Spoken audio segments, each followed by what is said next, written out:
joue à bisous en papa en tol. Il joue pas bisous en papa en tol.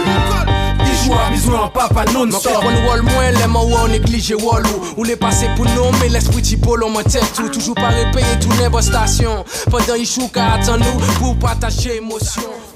Bonsoir tout le monde, bonsoir la Martinique, la Guadeloupe, la Guyane, Internet, le monde entier. Bienvenue dans votre émission Papa pas génité. Je répète, Papa pas génité. C'est la 3e, ça y est, on commence à prendre nos habitudes.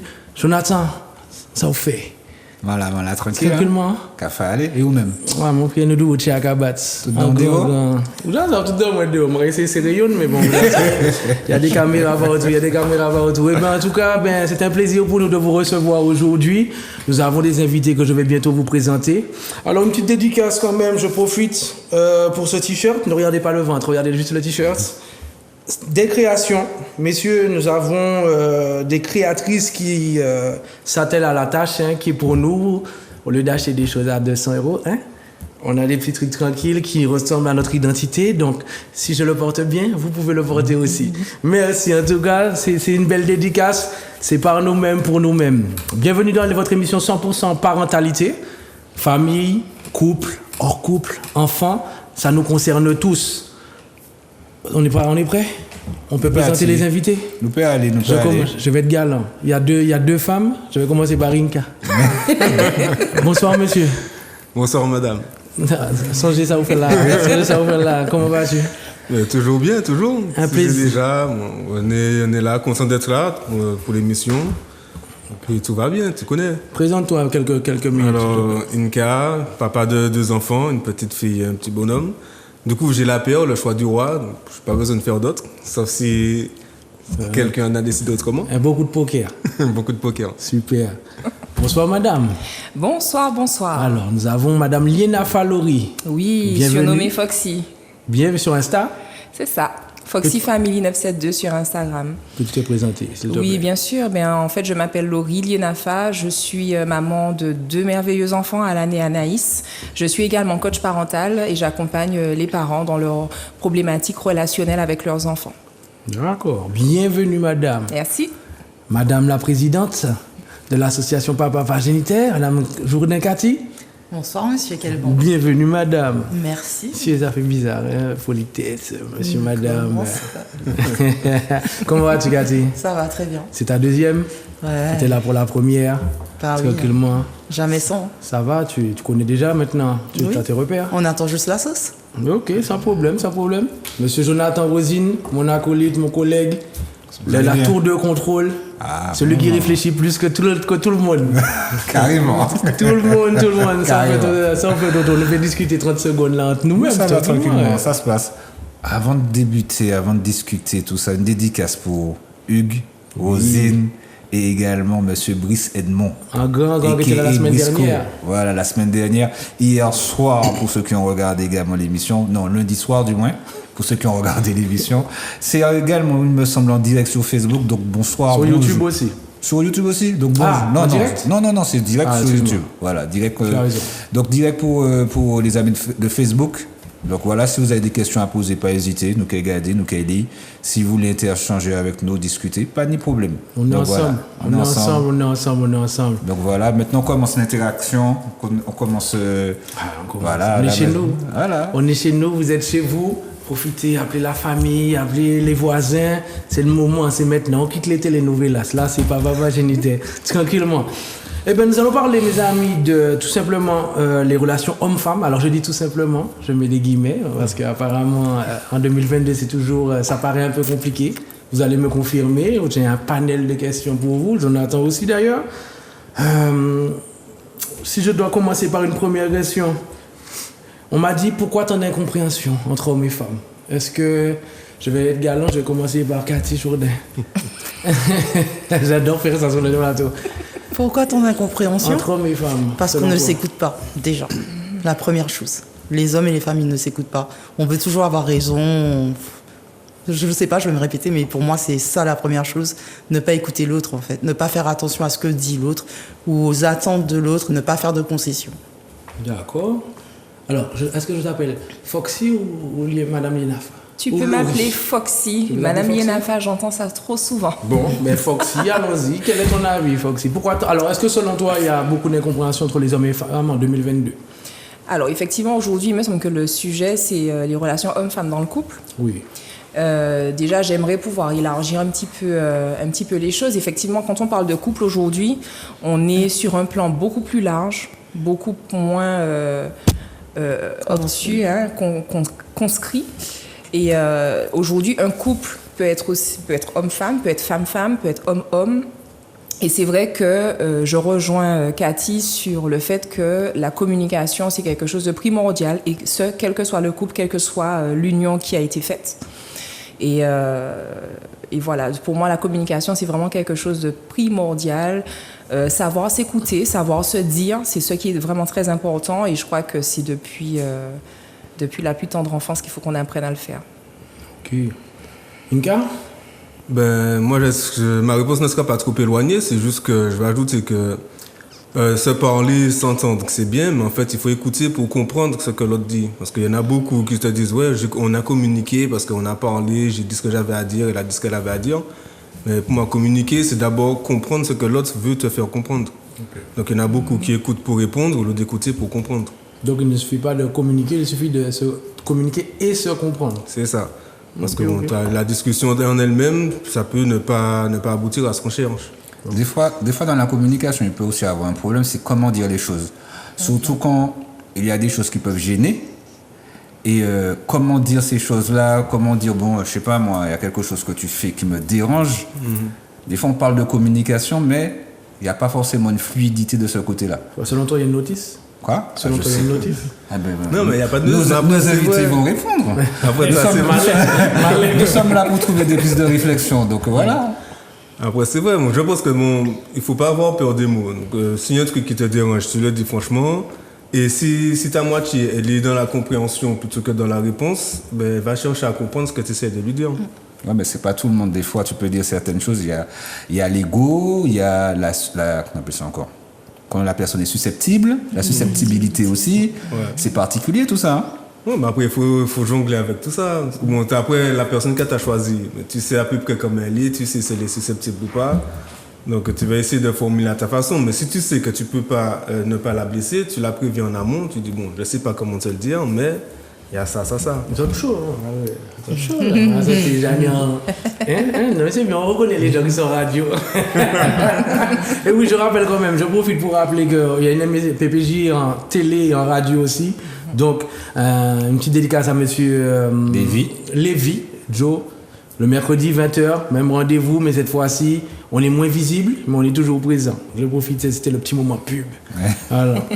Donc, alors, si je comprends bien, selon vous, il y a de l'incompréhension. C'est bien ça. Donc, on pêche sur la communication entre hommes et femmes. On ne s'écoute pas, on ne se comprend pas forcément. Voilà, mais comme les autres disaient, il y a l'ego, la susceptibilité. Il y a plein de choses. Donc, on va voir tout ça. Si on part pas du principe qu'il faut se comprendre avant de répondre, on va dans le mur. Okay, le truc, c'est qu'il y a la communication. On est tous d'accord autour de la table pour dire qu'il faut communiquer. Mais communiquer... avec les bons outils. Avec les bons outils. Quels sont les bons outils? On va en discuter tout à l'heure. C'est ça, je pense qu'on va pouvoir aborder ce sujet-là tout à l'heure, si les questions s'y prêtent. Mais effectivement, à mon avis, pour ce que disait Inka tout à l'heure, c'est important d'avoir les bons outils pour communiquer.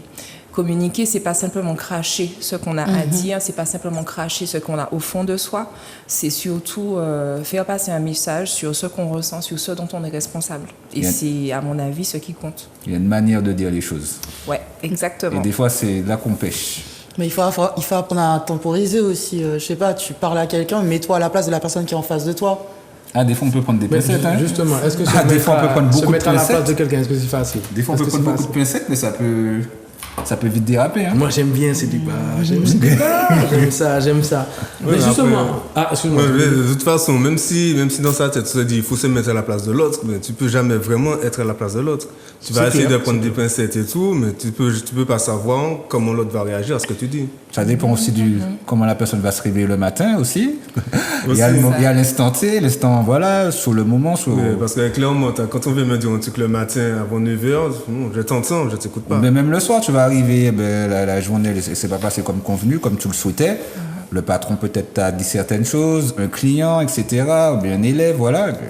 Ben, justement, pourquoi ça? Tu as vécu ta journée de travail, ok, ben, essaie de pas ramener ton travail à la maison. S'il y a un problème et que ta femme essaie de t'en parler, ne viens pas genre, après tout ça, moi j'avais vendu dans la journée, ou quoi venir parler en tête, moi, non. Et toi, Il faut savoir lâcher prise. Il faut savoir lâcher prise. Pareil, quand tu sors de chez toi, c'est pour ça que j'aime bien mon boulot, parce que je suis souvent sur la route avant d'arriver sur un lieu où je dois travailler. Et là, tu as le temps de décompresser, en fait. Et quand je rentre chez moi, c'est la même. C'est vrai que ce sera pas toujours parfait, mais j'ai ce temps où je fais, je sais pas comment dire ça, la dépressurisation, en fait, entre le moment où j'ai quitté, j'ai fait mon dernier défunt, et le moment où je rentre à la maison. J'essaie. Avant, c'était plus compliqué parce que quand tu avais à chaque fois la même chose, tu rentres à la maison, mais c'est toujours la même erreur, c'est toujours le même défaut, c'est toujours le même truc. Tu dis, ouais, même si j'ai essayé de temporiser, j'essaie de lui parler, mais en fait, non. Mais Cathy, excuse-moi, oui. mais c'est pas tout le monde qui a le même recul que toi. C'est pas tout le monde qui a peut-être, je vais pas te dire l'ouverture d'esprit, le même recul, à savoir que toi, tu vas faire la part des choses quand tu vas rentrer, tu vas te décharger quand tu vas retourner chez toi. Mais il y a des gens, quand ils sont aigris, hein. Quand ils sont fâchés, ils sont fâchés. Hein. Mais ça s'apprend. Voilà, et c'est pour ça qu'il faut aussi que l'un découvre l'autre, parce que c'est bien facile au début, on est amoureux, c'est tout beau, tout le monde est parfait et tout, mais il faut aussi que tu apprennes, ça je pense que c'est avec l'expérience aussi que j'ai gagné ça, mais il faut aussi que tu apprennes à savoir à quel moment tu peux vraiment parler à ton ou ta conjointe. Par exemple, si tu sais que bon, ça y est, ce matin, elle aime bien quand je lui prépare le petit déjeuner, j'ai des choses à lui glisser, je vais lui préparer son petit déj, tranquille, elle va se poser, et là, je vais lui dire, tu sais, en fait, tu vois, c'est ça, en fait, il faut apprendre à observer la personne avec qui on est, parce qu'on n'est pas parfait non plus, donc on ne peut pas s'attendre à ce que cette personne soit parfaite. Et puis c'est du sang et de l'eau, quoi. C'est pas, on n'est pas des robots, Messieurs, quoi. vous prenez notes? Non, mais je connais après, ce qu'elle dit, c'est bien, parce que on parlait de communication. On parlait de communication. Ce qu'elle dit, observer l'autre, ça fait partie de la communication. Exactement. Donc il faut savoir observer. L'observation peut te permettre de comprendre comment la personne réagit ou va réagir à ce que tu vas lui dire. Bonne soirée, messieurs, dames. L'émission est finie. Non, il y a un tas de questions. Je continue, je peux. Mais tu es là, vous. Mais comme je vois que tu sais de m'interrompre, tu as pas envie de dire non, je sais pas. C'est bien, Ika, la communication. C'est exactement ça. C'est exactement. J'essaie de parler, il écoute pas. C'est mieux de dire j'ai l'impression de me sentir interrompu lorsque tu. Je sais pas. Ne pas aller dans la négativité. Tu t'exprimes mal. Donc même dans la manière. Je ne me sens pas écoutée. Oui, voilà. En fait, comme j'ai pas envie de les séduire. Non, je vais même mettre sur mon téléphone. Donc continuons, messieurs. Allez, donc, c'est que, il faut savoir faire la part des choses aussi. Quand tu rentres du travail, personnellement, dans la voiture, moi, je vais mettre la musique à fond, comme ça, je décompresse. Une fois que ça arrive à la maison, je suis un homme neuf pour la famille. Quoi. Vive les embouteillages, en fait. Finalement. Ça a du bon. C'est clair. Bon, quand tu es dans les embouteillages, tu as la musique à fond, tu as le temps de décompresser, de faire descendre la pression, de te remettre en question. Et lorsque tu arrives à la maison, lorsque tu récupères les enfants, tu es plus calme, plus posé, tu peux écouter ce qu'ils ont à dire. Donc il faut avoir un temps pour soi alors. Parce que là, vous avez donné l'exemple en voiture. Ouais. Mais si on n'a pas forcément ce temps-là, parce que là on parle d'avoir ce temps, c'est-à-dire on sort du travail, il y a aussi ceux qui ne travaillent pas. Donc il faut à un certain moment se retrouver seul pour pouvoir évacuer certaines choses. D'accord, mais quand tu ne travailles pas, tu fais quoi? Tu as le choix. Quand tu travailles pas, tu as le choix. Quand tu es à la maison, tu as le temps de... Si ton conjoint, ta conjointe travaille... Toute la journée, tu as les enfants. Ça arrive aussi. Oui, mais moi, les enfants... Si tu as les enfants toute la journée, c'est qu'ils sont encore en bas âge, donc ils vont faire la sieste. Pendant qu'ils font la sieste, tu te regardes. En fait, à mon avis, il y a toujours un moyen de s'organiser. Tout est une question d'organisation. Qu'on soit actif, donc travailleur, qu'on soit chômeur, qu'on soit à la recherche d'emploi, en fait, on n'est jamais vraiment inactif toute la journée. Et quand bien même on peut avoir des enfants en bas âge, il y a toujours un moment où on arrive quand même à pouvoir se retrouver seul. Après, ce qui est important, c'est pas uniquement de se retrouver seul, mais c'est de savoir ce qui nous permet de nous ressourcer, ce qui permet en fait de remplir notre réservoir affectif, comme j'aime dire. Et je pense que c'est important justement d'apprendre à se connaître. C'est bien d'apprendre à connaître l'autre, mais c'est bien aussi d'apprendre à se connaître soi pour savoir ce dont on a besoin pour pouvoir bien redémarrer après, genre à la sortie de l'école, qu'on soit pas, comme tu disais tout à l'heure, aigri et qu'on pète un câble sur les enfants parce qu'ils crient, parce qu'ils jouent, parce que ceci ou cela. En réalité, c'est important de savoir comment se ressourcer soi-même, même en étant seul en fait. C'est bon là, vous êtes dans l'émission là. Là, vous êtes là, je vous sens bien. Là. Pour une première, je trouve que vous êtes trop à l'aise. Bon, je vais me stresser un petit peu. Justement.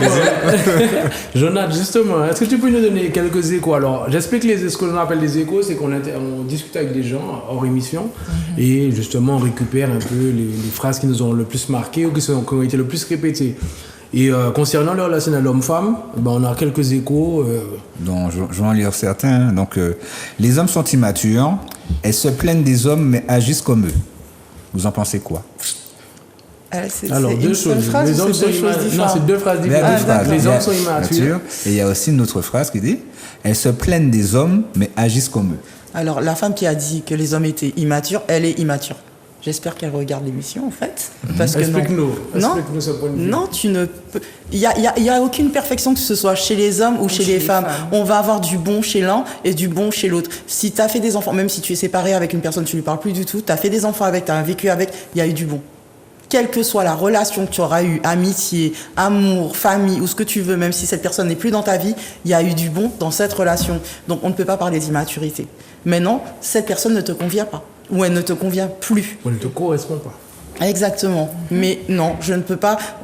On est déjà dans un jugement. Et qui es-tu pour juger? Dans ce cas-là, jette-moi la première pierre.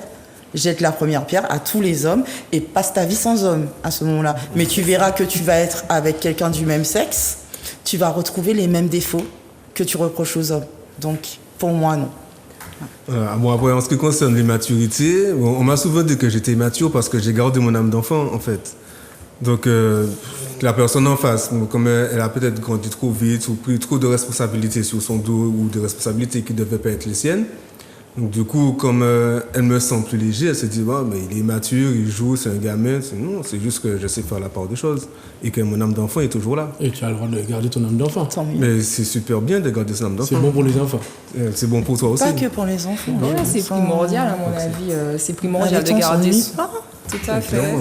Moi, je m'ennuie jamais. Excuse-moi, non, je disais simplement que c'est important de garder son âme d'enfant, que c'est important de pouvoir rester léger, comme tu disais, Inka.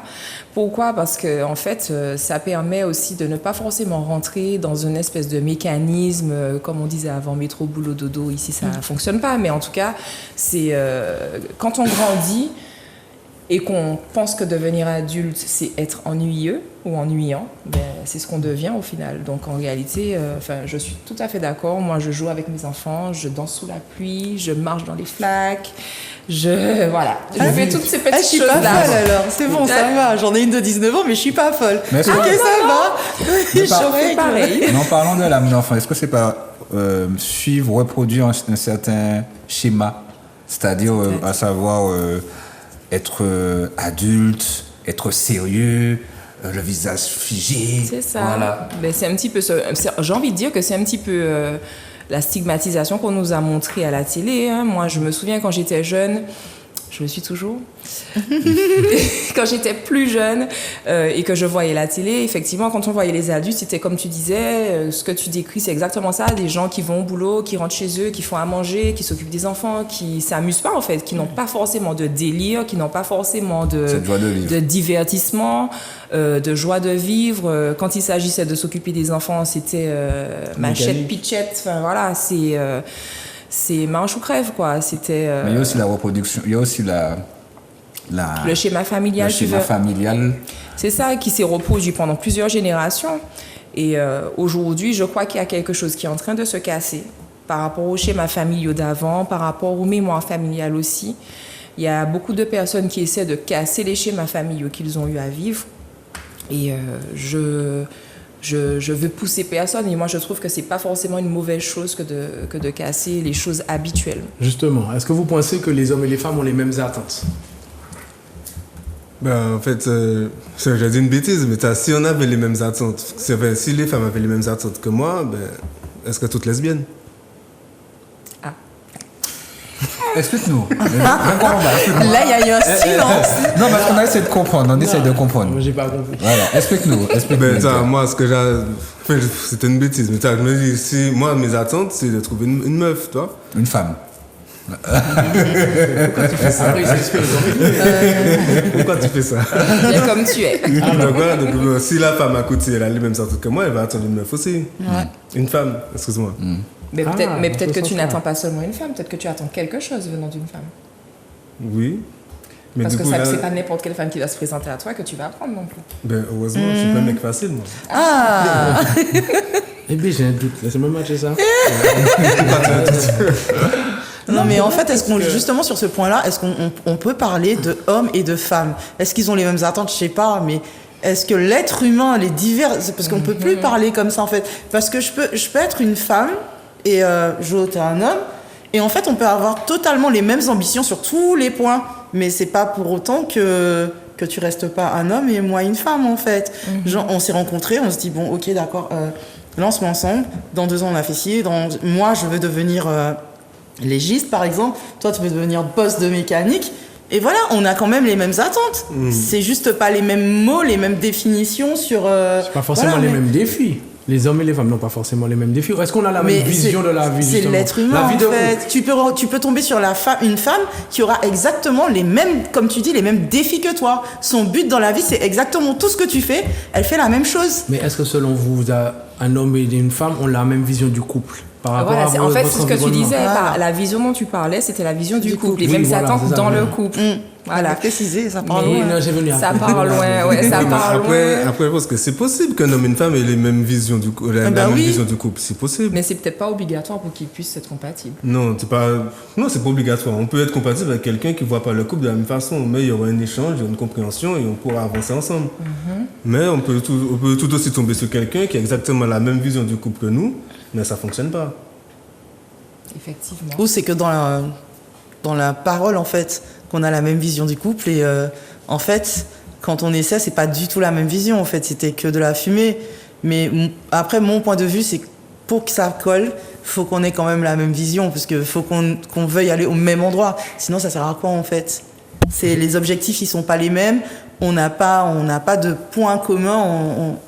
Après, il y aura forcément un point commun, même si on a des objectifs différents. Mais je parle pas d'objectifs personnels, on a chacun nos objectifs personnels, Oui, non, mais on l'objectif se concentre du sur le couple, de la famille, du foyer, parce que je préfère dire foyer que famille.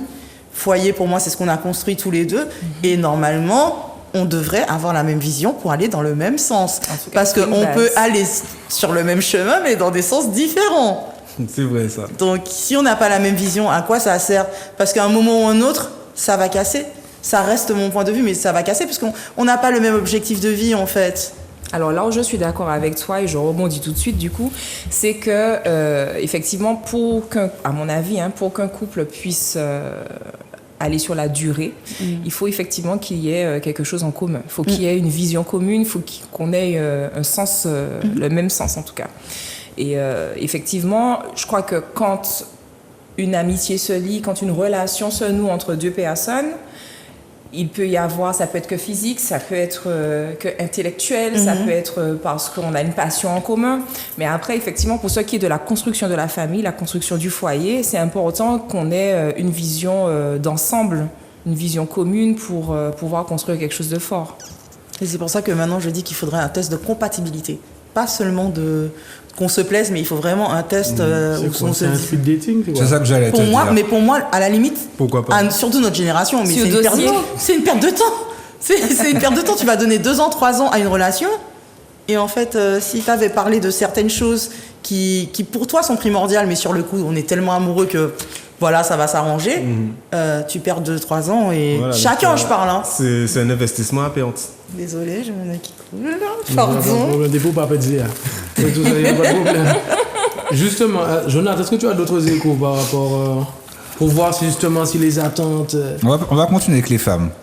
Bon, vous les femmes, je ne vais pas dire nous les femmes, mais vous les femmes. Pour moi, elle m'a dit oui. Vous les femmes, vous n'avez pas assez de choix. C'est-à-dire, Je pense que c'est en termes d'hommes. Alors, moi, je vais prendre des échos que j'ai entendus. J'ai souvent entendu des femmes dire que les hommes ont beaucoup plus le choix en termes de femmes que les femmes envers les hommes. c'est normal, il y a toujours 2 fois plus de femmes sur la Terre que d'hommes. Mais après, moi, je dirais que c'est la faute à ma mère. Hein. Ah bon? Ben, désolé, je peux pas me diviser. Excusez. Oui et non. Elle aurait dû Donc, faire des C'était de jumeaux. l'humour. Hein? Elle aurait dû faire des jumeaux. Par rapport à la question, oui et non, parce qu'effectivement, il y a 2 fois plus de femmes que d'hommes, mais on a tendance aussi, nous les femmes, à aller vers comment on dit ça, mon Dieu, des profils qui ne nous correspondent, mais alors pas du tout. Vers les 20, enfin la vingtaine, trentaine, souvent il y a genre on entend ça. Non, Olivier. Pas que la vingtaine. Je pense que les 35-45, les femmes, on a un sérieux problème. Déjà qu'on est très ambitieuses, on nous a élevés comme ça, et on a ce problème où on va aller chercher le petit oiseau cassé. Pour aller le reconstruire. Mais il veut pas se faire reconstruire. Qu'est-ce que je vais chercher? Mais on se tue à le faire. Exactement. Mais je comprends pas trop. Attention, Olivier, ne va pas trop loin. Tu as compris. En fait, du sauveur. c'est exactement ça. C'est exactement ça, le syndrome du sauveur. Vouloir réparer le petit oiseau cassé, c'est parfaitement c'est ça, c'est notre génération. Aujourd'hui, bon, je peux parler que d'ici, la Martinique, mais c'est vrai que dans notre culture, on a ce sacré... C'est ça, ce sacré, comment on peut le dire? Masculin. Le sacré masculin? Ah oui, non mais nos mères, elles nous ont... Excusez-moi. C'est le modèle masculin, effectivement, qui en prend pour sa poire, hein, il faut le dire. Les parents, les pères qui abandonnaient le foyer, ça a fait, en fait, que ça a créé, je pense, une espèce de fonctionnement dans les têtes des jeunes filles que nous sommes. Et qui fait que, peut-être que je vais loin, peut-être, mais le complexe d'Oedipe n'a peut-être pas été terminé, n'a pas été conclu. Tu peux définir, s'il te plaît? Le complexe d'Oedipe, pardon. Alors, le complexe d'Oedipe, c'est-à-dire que c'est quelque chose qui apparaît dans la petite enfance des petites filles, souvent, envers leur père. C'est-à-dire qu'elles tombent amoureuses de leur papa chéri, avec qui elles veulent se marier, faire plein d'enfants. Et effectivement, on va dire entre 2 ans et demi et 8 ans, l'enfant, la petite en tout cas, va chérir son père comme son amoureux. Et effectivement, à cette période-là, c'est vraiment très important pour le père de pouvoir amortir les choses, calmer les choses, lui faire comprendre que non, on ne pourra pas se marier, non, on ne pourra pas finir notre vie ensemble. J'ai déjà maman, j'ai déjà ma femme. Et toi aussi, tu trouveras quelqu'un qui correspondra à toi, en fait. Et en réalité, avec le schéma masculin dont on parlait tout à l'heure, c'est vrai que ce complexe d'Oedipe-là ne s'est pas forcément terminé pour tout le monde. Et souvent, quand on grandit, on devient jeune femme, on croit trouver l'amour, mais en réalité, on cherche, en fait, ce qu'on n'a pas réussi à trouver étant petite. Et j'en reviens au schéma masculin fuyard, en fait, le père qui quittait souvent le foyer. Ben, en fait, on va toujours chercher quelqu'un qui ne va pas nous apporter ce dont on a besoin. Donc, ça peut être sur de la tromperie, ça peut être parce qu'il ne veut pas s'épanouir professionnellement, ça peut être aussi parce qu'il n'arrive pas, en fait, à se trouver lui-même. Et nous, on va être là, on va chercher, on va faire tout pour l'aider à se construire. Mais est-ce que c'est pas l'instinct maternel, ça? Ça, c'est pas l'instinct maternel. Non, je pose une question. Non. Je le définirais pas comme ça, personnellement. Ouais, comme je disais, ça, c'est le syndrome du sauveur. Après, il y a des hommes qui sont touchés par ça. Donc, tu vas tomber sur quelqu'un qui semble avoir besoin d'aide ou qui a des problèmes. Tu t'en mêles sans rien demander. Inconsciemment, tu vas tomber amoureux, entre guillemets, de cette personne-là, dans l'espoir de la reconstruire, de la mettre bien, de sauver ta princesse. Et puis tu te dis, bon, à la fin, on sera heureux, comme dans un conte de fées. Est-ce que ça arrive qu'on parlait des femmes qui veulent sauver les hommes, ou bien est-ce que les hommes peuvent également sauver les femmes? Oui, mais c'est ce que je suis en train de dire. C'est ce qu'il est en train de dire. Mais là, en majorité, parce que tu as donné un exemple ou bien... Non, c'était général. C'était général par rapport à ça. Dans les deux sens, ça existe beaucoup. Dans les deux sens. Le complexe d'Oedipe existe aussi pour le petit garçon envers sa maman. Ça existe aussi. Alors, c'est vrai qu'on en a beaucoup moins parlé parce que je ne sais pas trop pourquoi les études étaient plus poussées sur les petites filles. Mais c'est vrai que le complexe d'Oedipe ça fonctionne aussi pour les petits garçons envers leur maman. Surtout qu'à la base, le complexe d'Oedipe, c'est un garçon. C'est un garçon. Tout à fait. C'est un petit garçon qui... voilà. Donc, en fait, c'est Oedipe, qui est tombé amoureux de sa maman. Et que je me rappelle, je ne vais peut-être pas prendre le temps sur cette histoire-là, mais effectivement, je crois que... La mythologie grecque. La mythologie grecque, exactement. Et donc, du coup, il a fini... sa mère l'a abandonné, son père était mort, et il a fini par grandir dans une autre famille. Et quand il a grandi, il a rencontré une dame qui ne savait pas que c'était son fils. En fait, il s'est marié avec sa maman. C'est exactement ça. C'est ça. Et quand il a appris que c'était sa maman, ben, il y a eu des suicides. Ça, c'était la partie histoire. La partie C'est histoire ça, de Papa partie Ginette. historique. Mais ça, on apprend tous les jours. Non, moi, c'est sûr, ça m'intéresse. Donc, Moi, mythologie grecque. C'est ça. Ben, tu vois, vous m'avez réconcilié avec. J'avais du mal. Et donc mais Freud ça m'a donné a envie pris de cette histoire-là pour chercher. pouvoir la vulgariser, quoi. D'accord. Ok. Ben, Ah, je vais faire un autre écho. Je vais rajouter. Vas-y. Il a rajouté des couches. Oui, on est là. On en a. Si femme c'est diable, non c'est chien. Ah là là. Alors alors moi, j'avoue, ça c'est de moi. Hein? J'ai entendu ça tellement de fois. Si nom c'est diable, Si femme, c'est diable, nom c'est chien. Je pense que c'est une façon de répondre aux hommes qui ont l'habitude de dire femme c'est diable, femme c'est diable. Femme c'est diable de quoi? Alors, je peux répondre à cette question? Merci. Je me permets. J'ai rencontré des aînés qui ont... en fait, cette parole-là vient souvent des aînés, en fait. C'est souvent des aînés, donc Exact. des hommes qui ont une certaine expérience de la vie. Maintenant, moi, j'ai pris du recul sur ça. Je me suis dit, c'est pas parce qu'ils sont plus âgés que moi qu'ils ont plus d'expérience que moi. Donc déjà, il faut faire attention à ça. Deuxièmement, je ne sais pas comment ils ont vécu leur couple. Je ne sais pas. Donc effectivement, lors d'une déception, on va dire tout et n'importe quoi. On va rentrer on va être sévère avec le partenaire qui nous a blessé, le ou la partenaire qui nous a blessé. Maintenant, dire toute femme c'est diable, je trouve que le message n'est pas bon parce que bon voilà, on a des mères. Hein. Moi j'ai une mère, j'ai une sœur ou des sœurs, etc. J'ai grandi la plupart du temps avec elles. Non, je trouve que c'est méchant, mais en même temps, quand je prends du recul, je comprends que c'est suite à une déception. C'est suite à Mais tu ne l'as pas pensé à un déception. moment qu'une femme, c'était mademoiselle, c'est le diable, elle est trop méchante. En fait, je suis tombé dans le panneau de répéter. Je suis tombé dans le panneau de la colère.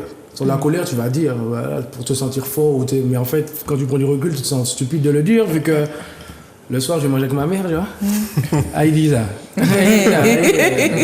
Maman, femme, c'est calotte. Exactement. Non, mais après, tu dis ça, mais bon, j'ai rencontré des mères qui me disaient franchement, femme, c'est diable. Alors que ce sont des t'as femmes des aussi. femmes qui le disaient aussi. Mais c'est Ouais. beaucoup dans notre éducation. Tout c'est ce que j'allais dire. C'est beaucoup dans notre éducation où les femmes, elles répétitif. critiquent, elles rabaissent. Ouais, mais après, c'est pas que dans notre éducation. C'est quand j'étais là-bas, j'ai rencontré des Arabes, et des Blanches et tout, qui parlaient comme ça aussi. Moi, c'était pas en créole, mais elles te faisaient comprendre que... Heureusement. Leurs belles-filles, c'est des sorcières. Voilà, donc en fait, si tu veux, les femmes, c'était toujours démoniaque, c'était des sorcières. Dès que tu touches à leur fils, c'est... Mais il y a une beaucoup sorcière. d'histoires maintenant dans certaines cultures où effectivement on donne ce rôle-là. Les femmes ont des rôles de sorcières. Ouais, mais c'est ce que On je dis. appuie donc, sur Mais la les confiance- femmes, c'est diable, c'est pas typique de chez nous, c'est vraiment mondial. Mais la concurrence entre les femmes sont terribles également. Entre les femmes aussi. Mais entre les femmes, entre elles-mêmes, elles vont dire ah ouais, elle c'est c'est souvent ça. Hein. Oui, c'est assez souvent lié à un complexe personnel qu'on peut avoir. On peut avoir l'impression de voir les autres comme étant mieux que nous, donc on va toujours essayer de dégrader. Je dis nous parce que je suis une femme et que je connais très très bien ça. Et voilà, le fait de percevoir les autres comme étant mieux que nous, plus que nous, si on n'est pas suffisamment intelligente, on peut avoir effectivement ce défaut-là, j'ai envie de dire, de vouloir dégrader, de mépriser l'autre femme qui est à côté de nous, alors qu'au contraire, entre nous, on devrait plutôt utiliser la sororité, nous élever ensemble, nous aider, nous faire avancer ensemble, quoi. On peut penser un C'est peu, ça dommage. fait de femmes. Moi, je pense que... Oui. Moi, je pense que après, dans ma façon de faire et de penser, et celle que j'inculque à ma fille, je suis pas trop dans le fait de dégrader quelle que soit la Tout personne, à en fait. fait. Maintenant, il y a des femmes qui... Oh, non, être humain, en fait. Il y en a qui méritent. Qui mérite. Ah, je suis désolée, il y en a qui méritent. Je vais revenir sur un truc à chaque fois, mais dans le service martiniquais, il y a des gens qui méritent des baffes, des tartes, tout ce que tu veux. Et je peux pas. Ça me met hors de moi. C'est pas possible. C'est plus personne ne veut sortir avec moi. C'est fini. Oui, mais c'est- attends, est-ce que c'est un rapport conflictuel entre femmes? Tu parles de service. Oui, j'ai bien dit Est-ce que être ça- humain, en fait. C'est pour ça que je disais que j'ai dit il y a des femmes, mais je me reprends. C'est être humain parce que il y a quoi? Il y a 15 jours, je suis arrivée quelque part et il y a un homme, j'avais juste envie de lui dire qu'il était D'accord, on va pas dire. Un chien? Oui, mais voilà, et en fait, censurer, parce que tu as tellement de choses qui rentrent en compte, on est encore dans ce truc où, je sais pas, je suis partie, j'ai vécu quelques temps à Londres pour l'anglais et tout, et t'as tellement ce truc où personne te regarde, en fait, et c'est la bida loca, et t'as ce truc en Martinique où tu as ou la couleur de peau, ou la façon d'être habillé, ou la façon de se parler, mais je peux très bien être une wesh, et être une femme qu'on va inviter dans n'importe quel meeting, n'importe quel débat ou autre. Ça dépend. On nous a appris aussi à être des caméléons. Mais il y a des gens C'est quoi une femme wesh? Ah, wesh! Wesh. Ah, d'accord, excusez-moi. Oui, voilà, à ce moment-là, on dit pas une femme, mais oui, je peux. En fait, je peux très bien partir. Celle où tu vas tomber sur moi, on va partir dans un délire pas possible. Et puis l'autre où je vais dire, non, là, on est cadré, on m'a traité de dragon dans les affaires parce que les affaires, c'est les affaires. C'est comme ça. Mais qu'on le veuille ou non, peut-être qu'on pense ça de moi aussi, parce qu'on m'a dit, oui, mais on m'avait dit que vous étiez, je donne pas des cours, mais je prends des stagiaires. Oui, mais on m'a dit que vous étiez...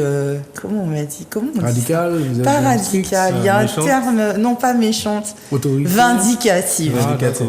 Dans le métier où je fais, comme je leur dis aux jeunes filles, je suis la seule à pratiquer en Martinique ce métier. Donc, je ne peux pas me permettre de jouer avec vous, en fait. Non, ce métier, il est trop difficile. Tu es confronté à des choses horribles. Donc, justement, je ne peux pas... Et on a trop tendance, pour revenir à tout ça, parce que je vais épiloguer, on a trop tendance justement à juger ou à critiquer une autre femme. C'est déjà arrivé que je critique une autre femme par jalousie. Mais c'était de la jalousie, je vais dire...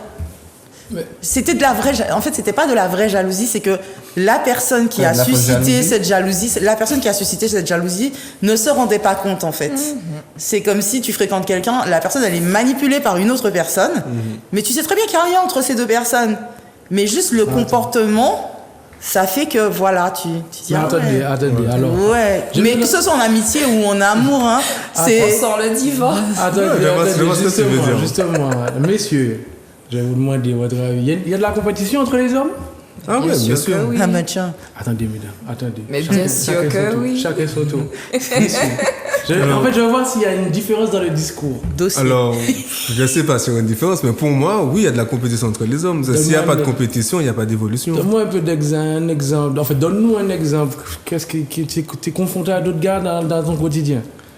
Alors, pas en ce moment. Pas courir. Non, je ne cours pas en ce moment, mais c'est déjà arrivé. Bon, un exemple concret. J'ai grandi en cité, il y a une meuf qui a débarqué. Une femme? Je fais exprès. Donc, il y a une jeune fille qui est arrivée dans la cité. Elle n'habitait pas dans les bâtiments, mais elle est venue une de ses copines. Et tous les gars de la cité, bon, ils ont essayé.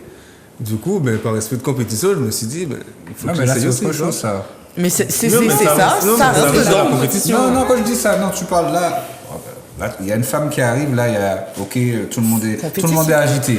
Là, par exemple, quand on parle de concurrence, moi je vois que quand je parle de concurrence, est-ce que dans la vie de tous les jours, est-ce que nous on est dans une concurrence, les hommes? Oui, mais tu me laisses pas finir. Non, mais là tu parles. Non, mais j'ai donné un exemple concret, mais c'est un exemple de la vie de tous les jours. Et comme l'émission parle du relationnel, donc l'exemple il est valable, puisque c'était une relation que les gars cherchaient avec la meuf.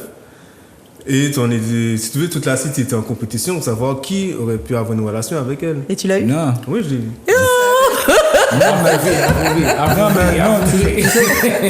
Moi je trouve pas qu'il y a vraiment tellement de concurrence entre les hommes. Ça va dépendre peut-être même professionnel. Bon, je peux l'interrompre? Attends, non, laisse-le parler. C'est typique du mal, ça. Attendez. Non, mais laisse-le finir. Non, attendez. Par exemple, je prends le cas, par exemple, pour le sport. Il y aura peut-être une concurrence. Mais si par exemple, tu vois que quelqu'un, tu vas essayer de l'aider aussi. Si tu vois que par exemple que le gars il est plus fort que toi, tu vas pas rentrer directement, il y aura de l'entraide, il y aura plus d'entraide, moi je trouve, par exemple, avec les hommes par rapport aux femmes. Alors, les femmes, je trouve, excusez-moi, mesdames, mais moi je trouve que c'est il y a un petit peu d'hypocrisie. Non. Il y a un peu d'hypocrisie avec les femmes. Les hommes, on sera plus vrai. Si par exemple on t'aime pas, on s'aime pas, on va pas tergiverser. Mais les femmes, tu vois, il y a toujours un petit regard. Toujours on va tergiverser. En fait, avec la femme, c'est soit proche de tes ennemis, alors que l'homme va te dire, bon, je t'aime pas, dégage. Pour moi, on n'est plus vrai. Non, les je discussions différentes. suis pas d'accord. Je suis pas forcément d'accord. Vas-y, Foxy, vas-y. Alors, je suis pas forcément d'accord parce que, à mon avis, tous les exemples qu'on a donnés depuis tout à l'heure peuvent se voir, que ce soit dans les relations entre hommes ou dans les relations entre femmes. Parce que, pour parler concrètement, moi, je fais partie d'un groupe d'entrepreneurs et aujourd'hui, nous sommes nombreuses dans ce groupe. Nous nous entraidons. Nous faisons des journées de batchworking. Donc, batchworking, ça veut dire que tout le monde s'installe autour de la table, tout le monde ouvre son PC, tout le monde travaille, vraiment fait une séance de travail complète, concrète sur son activité. Et en fait, on s'entraide chacune. Ah, c'est génial ça. Ouais, c'est génial. Et donc, du coup, je pense que ça dépend des milieux, ça dépend des situations, ça dépend de beaucoup de choses. Des objectifs aussi. Des objectifs qu'on a, parce qu'on peut avoir des objectifs en commun, on peut avoir des objectifs variés, et en fait, on n'est pas obligé de marcher sur les plates-bandes de l'autre personne. Ouais, et pareil, pour l'exemple que tu donnais pour le sport, par exemple, effectivement, j'imaginerais mal quelqu'un, un homme mettre en difficulté. Non, mais l'exemple que tu viens de donner là par rapport aux objectifs, là, c'est vrai, tu as raison. Oui. À savoir que si, par exemple, les dames, elles ont besoin de... Pas parler d'émancipation, mais il y a des objectifs, il y a des résultats à avoir, donc on va s'entraider.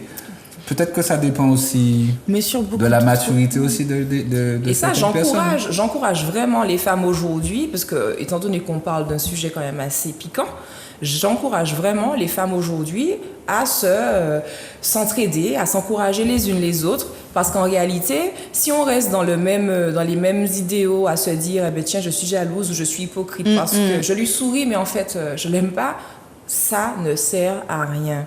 C'est aujourd'hui que tout se joue, donc il vaut mieux le faire ensemble que d'avoir à se tirer dans les pattes, en fait. Et puis on aura toutes besoin l'une de l'autre, en fait. Bien sûr. Disons, on a tous besoin l'un de l'autre, mais c'est vrai que quand c'est une communauté féminine, j'ai pas encore trouvé la mienne, mais voilà.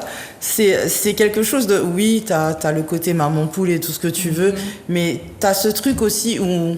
on s'entraide et tout ça, et c'est pour ça que je disais que non, c'est pas hypocrite chez les femmes, parce que moi je pense que tu te souviens de ça, Olivier, quand je disais que je voulais être un exemple pour les jeunes femmes, quoi. Je me bats tous les jours pour ça, mais je vais être très dure parce que je vais pas te laisser commettre une erreur que moi j'ai pu commettre ou autre. Ce sera pas de la jalousie, on va venir, la mère ou la tante dira à la gamine ouais mais c'est juste parce que t'es belle et elle a 40 ans, donc voilà, alors que c'est pas du tout ça, c'est que j'ai commis des erreurs, j'ai fait confiance à certaines personnes, maintenant je sais comment faire pour ne pas laisser une petite sœur tomber dans ce truc, donc je vais être dure avec elle, mais au bout, je sais, je lui dis je suis dure, mais au bout t'auras ce que tu veux. Moi, je le dis souvent, je suis beaucoup plus dur avec les proches qu'avec les gens extérieurs. On est exigeant avec les gens qu'on aime, en fait. Exactement. Il faut qu'on leur fasse comprendre. S'il faut être cru, il faut être cru, en fait.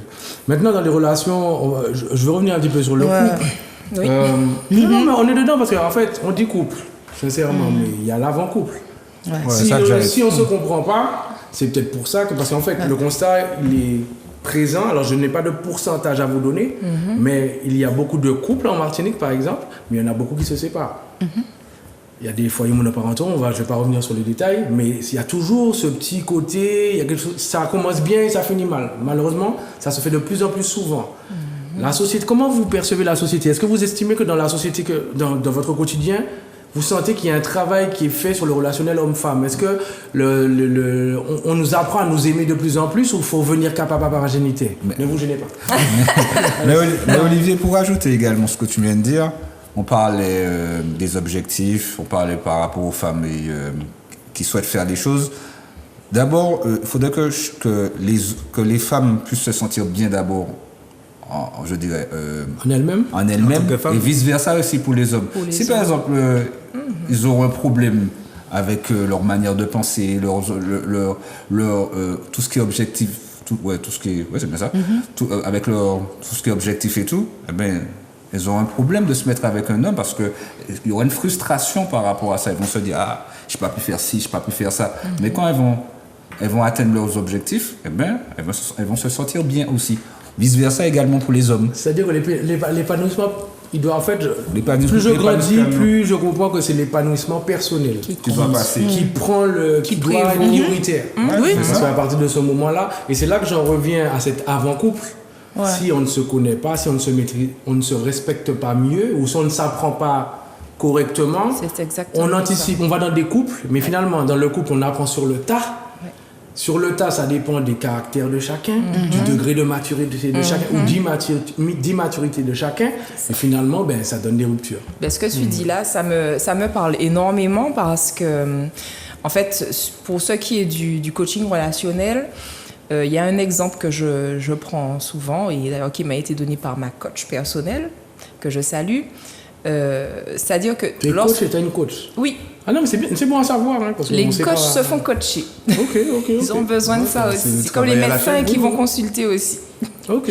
Excuse-moi de t'avoir interrompu. Je t'en prie. Ouais, c'est une habitude. Et en fait, ce que je voulais dire, c'est que l'exemple que je prends souvent, et que j'ai repris d'ailleurs, c'est que lorsque on veut faire une croisière, on veut partir en voyage, on veut voyager, on sait qu'on va faire on va vivre une superbe aventure pendant une semaine, on va en croisière et tout.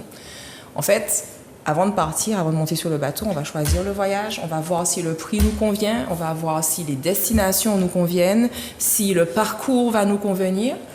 Et avant de monter sur le bateau, on sait où on va. Et puis, quand on sera sur le bateau, on va peut-être rencontrer des gens avec qui on va s'entendre, qui ont peut-être choisi les mêmes destinations que nous, parce qu'eux aussi se sentent intéressés par ces destinations-là, qui ont choisi à ce prix-là parce qu'eux aussi, ils avaient des sous pour ce voyage-là. Et en fait, c'est comme ça qu'on va réussir à tisser des relations, parce qu'on va se trouver des points en commun, mais en allant dans la même direction. Alors que si on veut voyager et qu'on monte sur un bateau, et puis après qu'on demande aux gens, au fait, on va où c'est quelle destination? C'est Barbade? C'est Antigua? C'est quoi? Et ça, c'est moi, ça. Non, ça a du bon cette version-là, mais. Et donc du coup, c'est à mon avis, on peut facilement à ce moment-là se retrouver sur un bateau de croisière avec des gens en fait qui sont super relous, qui sont trop nuls, qui sont pas intéressants, alors que ce qu'on voulait, c'était voyager. C'est comme pour les relations personnelles, les relations hommes-femmes.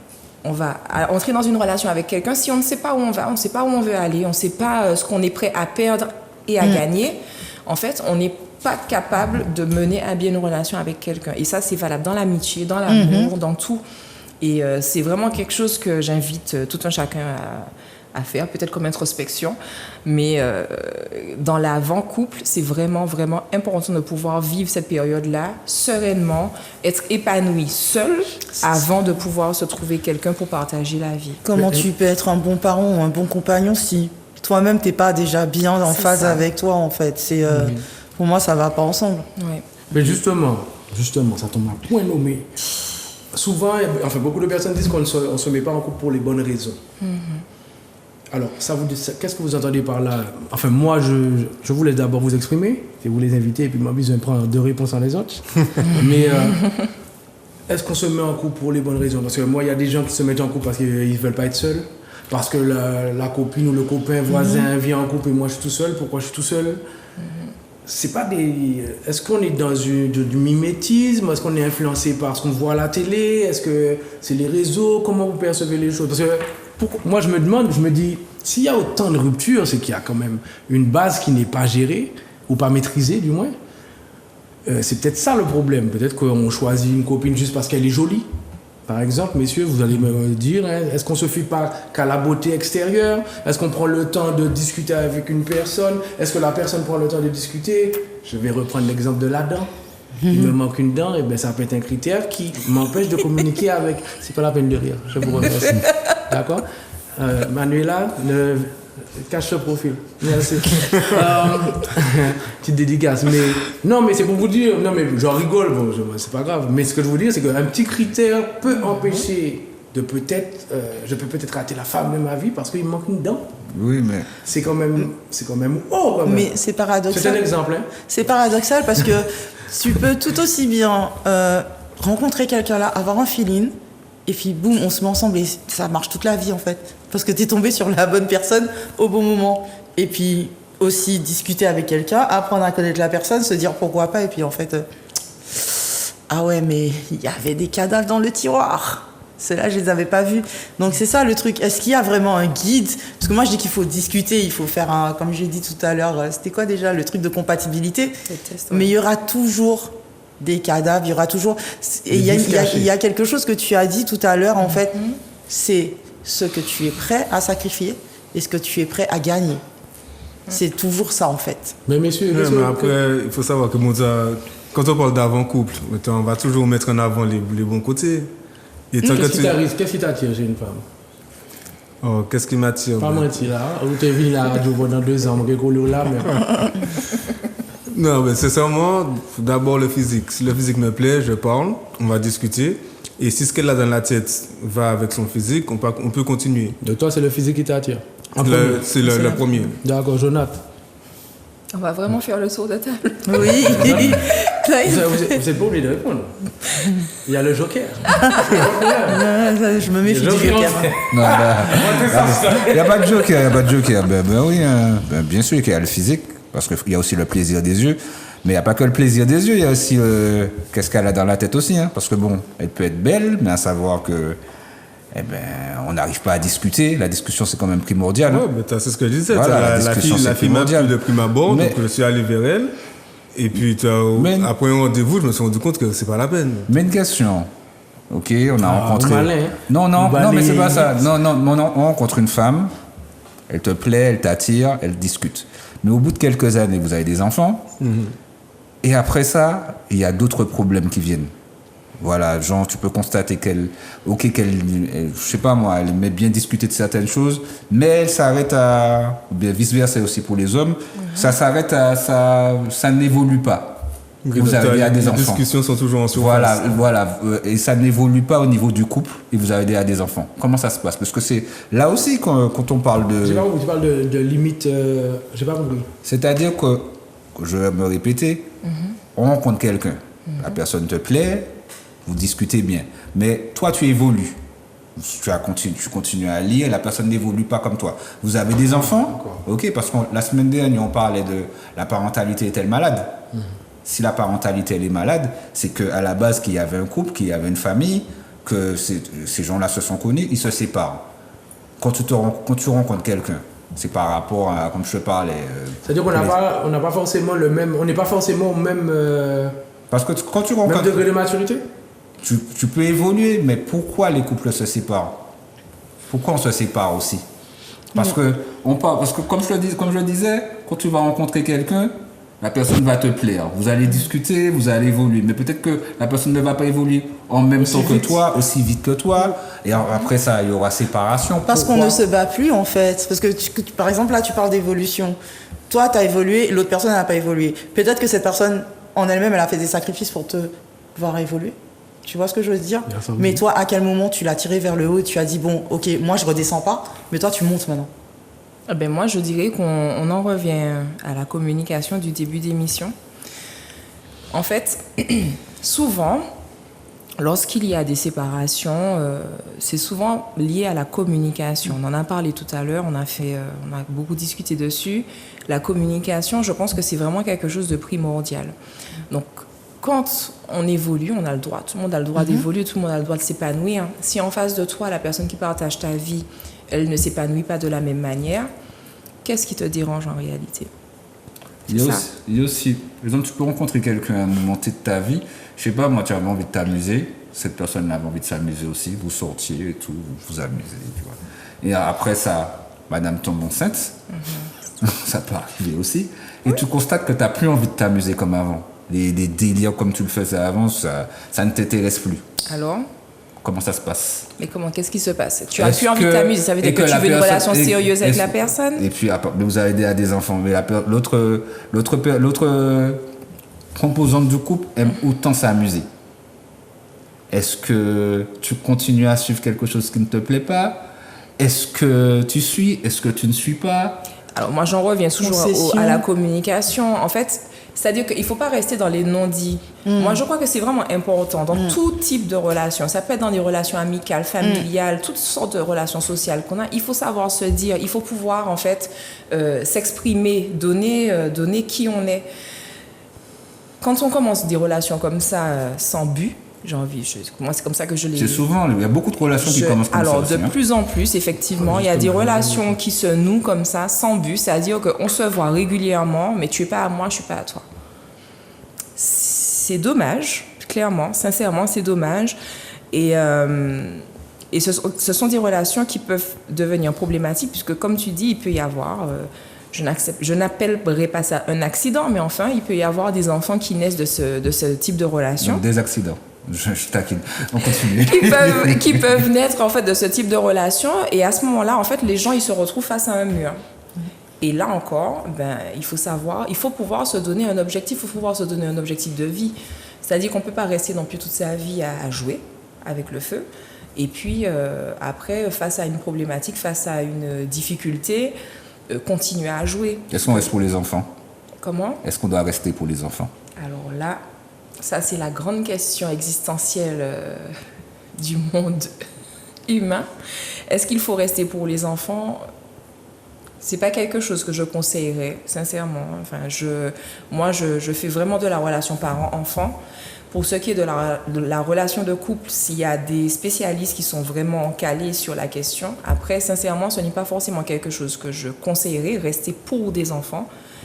Il faut d'abord penser à soi et puis ensuite penser au bien-être des enfants. Comment tu peux être épanoui, Deux parents qui se séparent, ça ne veut pas forcément dire que les enfants ne seront pas heureux.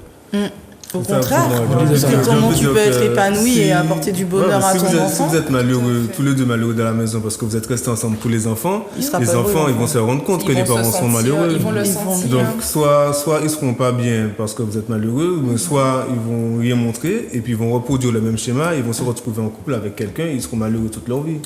Alors, il y a lors d'une émission radio, il y a une phrase qui m'a marqué, c'est « Chacun veut imposer ses règles pour coloniser l'autre ». Wow. Dédicace à Sophie. Ah oui. Dédicace à Sophie. Sophie qui avait dit ça? C'est Sophie qui avait dit ça, oui, qu'on cherche toujours à coloniser le partenaire ou la partenaire. Qu'est-ce que ça voudrait dire? Ça voudrait dire que tu imposes tes règles. En fait, tu t'imposes de manière à ce qu'on fasse ce que toi, tu veux qu'on fasse. C'est un peu égoïste en fait, c'est s'enfermer dans un égoïsme. Est-ce qu'on va en couple? C'est pour que je reviens à la question de... Ce n'est pas un couple. Est-ce qu'on se met en couple pour les bonnes raisons? Il y en a qui veulent dominer, qui cherchent un partenaire qui leur paraissent peut-être un peu plus faible. Ce n'est pas un couple. Oui, c'est pas que c'est pas... Ça peut être un couple, mais est-ce que c'est une bonne base? Chaque personne cherche ses critères. Hein. Moi j'ai toujours dit ça. Chaque personne cherche comme ses tu dis critères. là, ça me fait penser au syndrome du sauveur. Donc il s'impose en colonisateur en disant je vais t'apporter tout ce que tu n'as pas et tu me suis. Pervers narcissique. Après, moi, je trouve surtout que ça ressemble aussi un peu à un schéma parental qu'on essaie de garder. Ça voudrait dire que moi, j'ai reçu cette éducation-là. Ouais. Et moi, je veux que tu fasses comme moi pour qu'on puisse donner la même éducation à nos enfants. Je veux que tu fasses comme je dis pour qu'on soit sur la même longueur d'onde. Il faudrait que tu sois sur ma longueur d'onde. Sur ma longueur d'onde, voilà, en fait. Tu fais comme je veux ou on fait pas. On fait pas. Au lieu de se construire, je trouve ça tellement beau en fait de pouvoir construire quelque chose à deux qui ne ressemble ni à ce que les parents de l'un a pu faire et non plus à ce que les parents de l'autre ont pu faire. Et ça, je sais que c'est pas forcément... c'est l'heure d'aller chercher les enfants à l'école. Je trouve ça tellement beau en fait de pouvoir construire quelque chose de nouveau que d'avoir à répéter en fait les choses qui existent déjà et qui souvent n'ont pas forcément marché. Moi je le dis souvent, nos aînés, quels qu'ils soient, ont commis aussi des erreurs en fait. Souvent on parle de parents, nos parents on les voit comme des êtres entre guillemets sans faute, mais c'est pas vrai. En fait ce sont des hommes et des femmes comme nous qui ont évolué à une certaine époque avec leurs moyens, leurs visions.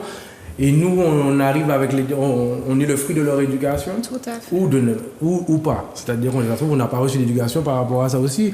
Aujourd'hui, mais je pense aussi que les aînés doivent prendre le temps de reconnaître aussi ce qu'ils n'ont pas fait.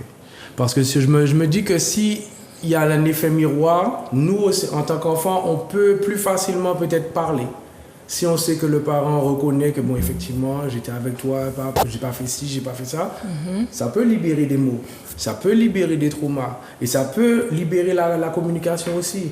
À partir de ce moment-là, on se reconstruit et demain, je vais peut-être aller entamer un couple, du moins commencer une histoire d'amour, par exemple, où je vais être beaucoup plus serein.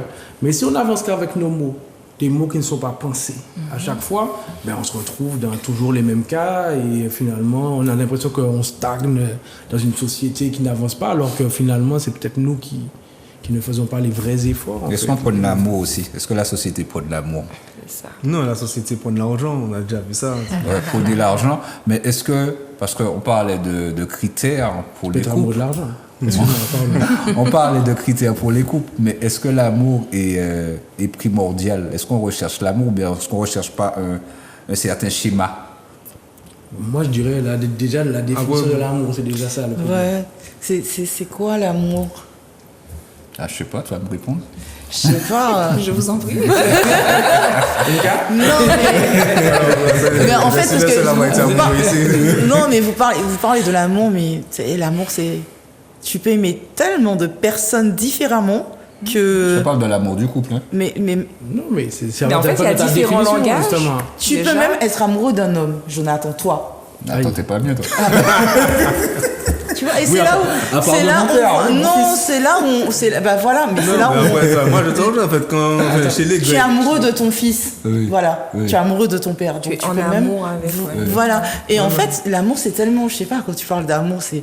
Moi, je vois ma fille, déjà, c'est con, tu vois, on dit être amoureux, mais la première personne que je vois, c'est mon. Oui, mais l'amour est C'est- partout. Oui, je suis d'accord. Oui, tu as Mais ta être- père, Quand ton tu père, as ta une mère. relation, on va prendre homme-femme parce que je n'ai connu que ça, c'est, je sais pas, t'as des papillons, t'as la personne, c'est elle, quoi. C'est, vas-y, c'est le plus moche de la Terre, mais en fait, non, c'est le plus charismatique. Je vais pas lui dire t'es beau, je vais dire t'es Et charismatique. pourquoi tu vas pas dire qu'il est beau?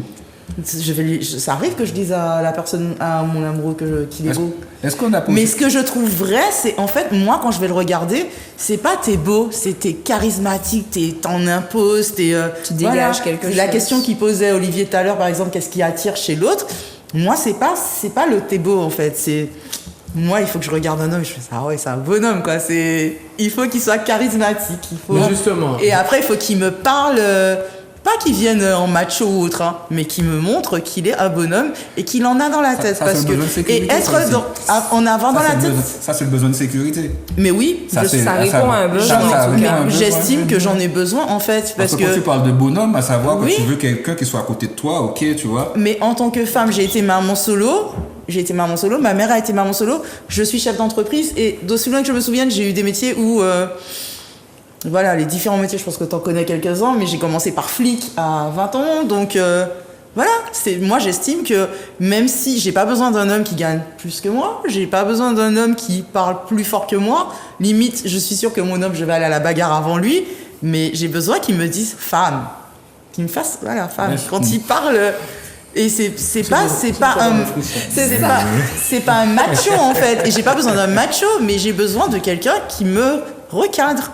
Et c'est comme ça en fait. Et devant cet homme-là, je vais être amoureuse, mais il saura aussi ce que je n'aime pas. Par contre, Est-ce que dans le couple, on ne se valorise pas assez? Moi, j'ai toujours Parce que je trouve que des fois, dans les couples, je sais pas moi, l'homme va pas forcément se dire à sa femme tu es belle, tu es bien habillée, et vice versa pour les femmes également. Je trouve qu'il y a un problème de valorisation. Qu'est-ce que vous en pensez de ça par rapport dans le couple? Ah non, mais c'est vous qui n'osez pas en fait. Moi, Ah j'ai non, jamais eu ce genre de problème. C'est Jonathan qui n'ose pas. Je n'ai jamais eu, en fait, je n'ai jamais eu ce genre de problème, donc Parce que- je savais. Non, c'est pas pour moi. Oui, mais justement.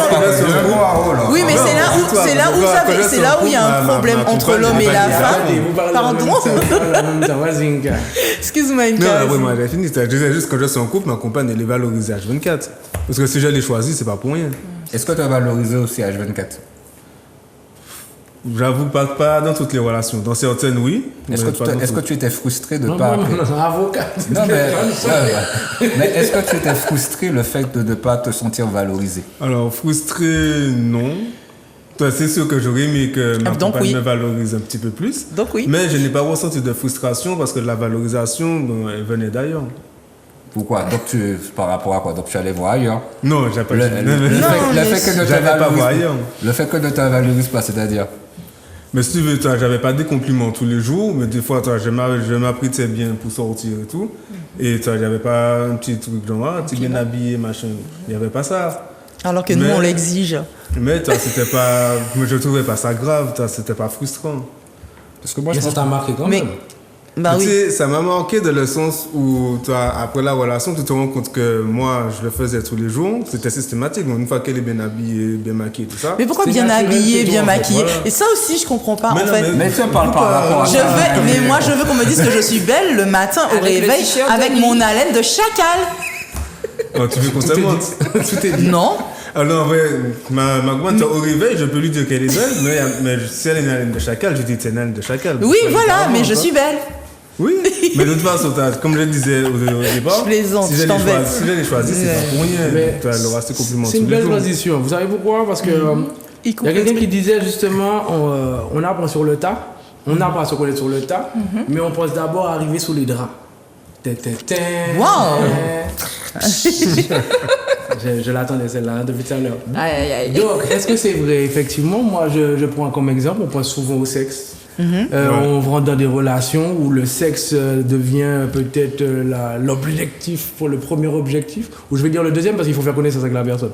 Donc, mais on pense souvent au sexe, mais est-ce que c'est pas là le problème? Est-ce que peut-être que si on prenait plus le temps de se connaître sans, est-ce que ça ne forgerait pas, je pense que l'excitation grandirait, hein, je pense, mais est-ce que c'est pas ça le problème? Est-ce que c'est pas cette sexualisation de la société? Est-ce que c'est pas ce facteur qui nous mène un petit peu en bateau, en fait, finalement? Parce que peut-être qu'on pense qu'à ça, on va dire, ah ouais, elle, ah ouais, lui, et puis au final, après, c'est creux, on découvre que la personne, finalement, c'était pas terrible. Je sais Ouais, pas, mais moi, de toute comment vous façon, percevez ça? tant que t'es pas arrivé sous les draps, tu peux pas savoir. Ah, si. Tu vois, Foxy, on a Bon, Foxy plus fort. Foxy, j'attends. Foxy, on est là. Alors, faut que tu restes comment, avant d'avoir essayé, tu peux savoir que le gars est pas bon. Alors, quand on dit il est pas bon, je me permets, je on est là pour ça, on est là pour ça. je retranscris ce que Olivier disait quand je pense qu'il disait effectivement qu'après on se rend compte que la personne ne correspond pas forcément à nous, c'est pas forcément physiquement, c'est pas forcément sexuellement. On peut avoir des relations très tôt avec quelqu'un et puis finalement la relation se tisse tranquillement, on apprend à se connaître même si on a des relations sexuelles en tout cas.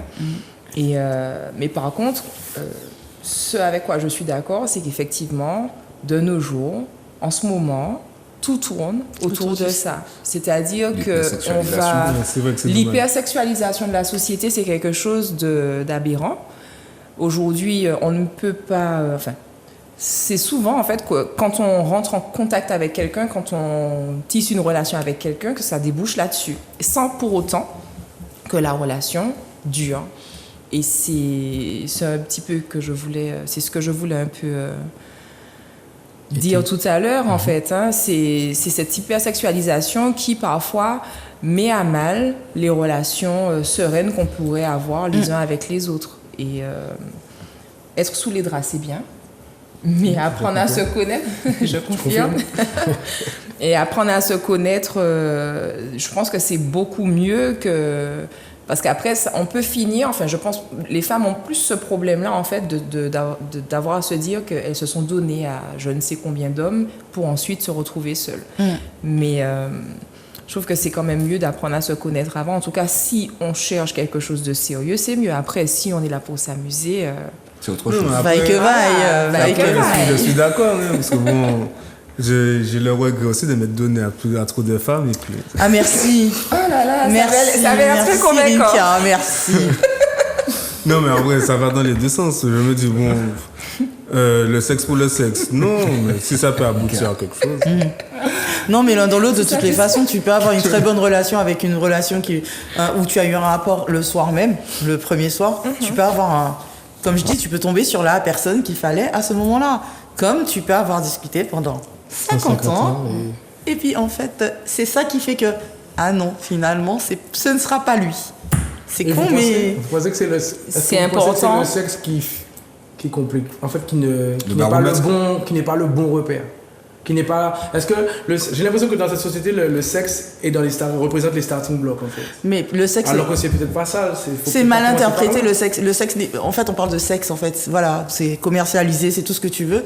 Mais à la base, c'est faire l'amour, c'est un mélange, c'est une communion, c'est un échange, c'est C'est des énergies. Voilà, exactement. Une communication. Oui, c'est ça. Ce n'est pas juste une pénétration en fait. Ou bon, il y a plusieurs, mais bref. Mais c'est pas juste ça en fait. Et là, on a ça où voilà, c'est le sexe. Non, il y a un échange. Il y a un échange déjà de fluide à la base. La première chose, les muqueuses. Mais il y a aussi deux âmes, deux êtres. Une alchimie. Une symbiose, mais d'abord différent. Alchimie, symbiose. Non, mais parce que, en fait, même aujourd'hui, en 2022, j'ai l'impression qu'on oppose aujourd'hui l'hétérosexualité et l'homosexualité. C'est-à-dire qu'aujourd'hui, je trouve que maintenant, on brise des. Alors, on brise. Je ne sais même pas si c'est le bon terme, mais j'ai l'impression que maintenant, tout devient malsain. C'est-à-dire que. On entend tout. Par exemple, je vous pose une question. On parle d'ouverture d'esprit. Oui. Voilà, j'en parlais récemment. On dit, qu'est-ce que vous entendez par être ouvert d'esprit? Ça veut dire quoi pour vous? Être ouvert d'esprit. Est-ce que ça veut dire être curieux et ne pas sans jugement? C'est-à-dire qu'on cherche à comprendre sans juger? Ou ça veut dire tout, je goûte à tout et puis je vais voir ce que ça me fait. Chacun l'interprète chacun l'interprète à sa sauce. Personnellement, ce qui me concerne, une ouverture d'esprit, c'est que je suis curieuse et je veux savoir en fait. Et je ne veux pas juger sans savoir de quoi je parle. Donc, je veux une réponse. C'est ta définition. Oui, mais je n'irai pas forcément goûter à certaines choses. D'accord, Inca. Mais j'aurais dit pareil. Moi, je suis ouvert d'esprit. On te les collé, ouais. Mais si j'en ai envie, je vais pas. Excuse-moi, juste ça. Mais si j'en ai envie, en fait, je vais pas m'arrêter sur les jugements des autres. Si j'ai envie de tester quelque chose, je le ferai. Je vais pas me dire, ah oui, mais si les gens, non, m'en fous des gens, c'est moi, c'est ma vie. Inca, t'as dit hein? Mais j'allais dire que je suis curieux aussi, donc je vais poser beaucoup de questions, je vais discuter avec des gens qui ne pensent pas comme moi, pour essayer de comprendre pourquoi ils ont fait, pourquoi ils n'ont pas fait. Voilà. Mais je n'irai pas plonger partout, je ne vais pas tout essayer non plus. Quelle est la définition de l'ouverture d'esprit? Alors pour moi, être ouvert d'esprit, ça voudrait dire ne pas être dans le jugement de ce que je vois, de ce que j'entends. Et d'ailleurs, c'est vraiment ce que j'applique aujourd'hui. Tout à l'heure, tu parlais d'homosexualité et d'hétérosexualité. Personnellement, je suis très ouverte d'esprit par rapport à ça. Alors, comme je dis, je n'accorde pas de jugement, comment on appelle ça, des jugements moralisateurs par rapport à ça. Je n'ai absolument aucune idée arrêtée par rapport à l'homosexualité ou à l'hétérosexualité. Je suis ouverte d'esprit. Je prends tout comme ça vient. Et Jonathan? Chaque personne se juge comme le veut par rapport à ça, par rapport à sa sexualité. Me concernant, là, comme tout le monde, on va voir comment ça se passe, on va entendre, en plus maintenant il y a de la communication de partout. Tu regardes Internet, maintenant il y a beaucoup de... On parle de sexualisation, on parle de sexualité partout, tout le temps. Tout le temps, on parle de... Oui, mais comme on disait, la société ouverte sexualisée. Être ouvert d'esprit, c'est être en alerte, voir comment ça se passe. Pas surveiller, mais bon, être ouvert d'esprit, bon. Pour moi, il y a l'ouverture d'esprit et puis ce qu'on peut faire et ce qu'on ne peut pas faire. Ce que je peux faire, où je vais aller. Tes limites, voilà, je vais me limiter sur mes trucs. Mais je vais regarder, chaque personne fait ce qu'il veut. Après, je dirais que l'ouverture d'esprit, c'est aussi ne pas empêcher aux gens de vivre comme ils veulent. Parce que je me dis, on parle d'homosexualité, je sais pas. Quand je te vois, je vais pas te demander comment ça passe ton hétérosexualité, ça me regarde pas. En fait, l'intime reste à l'intime. Donc voilà, donc l'homosexualité de l'autre, je m'en fous. C'est son problème. Chaque personne se gère comme le vent. Ouais, c'est clair. Non, je dis sur ça parce que je trouve que en tout cas dans mon environnement, j'entends beaucoup de personnes utiliser ce terme je suis ouvert d'esprit. Mais j'ai constaté qu'on ne le définit pas de la même manière. Il y en a qui te disent que faut tout goûter.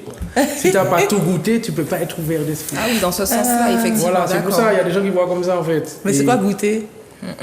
Parce que tu peux discuter pendant 20 ans avec un homo et pas avoir goûté, et pourtant tu es ouvert d'esprit. Oui, mais là, il goûte, non? Non, mais il y a des gens, c'est ça que je veux dire. Olivier va goûter. De quoi, l'homosexualité? Tu ne sais pas de quoi demain. Non, tu ne sais pas de quoi demain. Mais c'est un choix personnel. Non, je ne pense pas. Je ne suis pas attiré. Il est ouvert d'esprit, il va goûter à tout. Je ne suis pas attiré. Non, j'aime bien ce piège, mais non, je ne suis pas piégé. Non, ça va. Non, je suis hétéro. Oui, mais tu te défends beaucoup. Et c'est un choix. Et c'est un choix, et je pense que chaque... C'est dommage, il y a certaines choses qu'on ne peux pas dire sur le plateau. Parlez Non, pas. en fait, ils parlent comme ça. Tu sais, les hétéros n'ont pas de drapeau. C'est les autres Attendez, qui ont. vous avez tous parlé en même temps. Faut que tu parles. Oui, je disais qu'il faut quand même être prudent parce qu'effectivement, comme tu disais, l'homosexualité, c'est un choix. C'est un choix et chacun est libre de vivre sa sexualité comme il l'entend.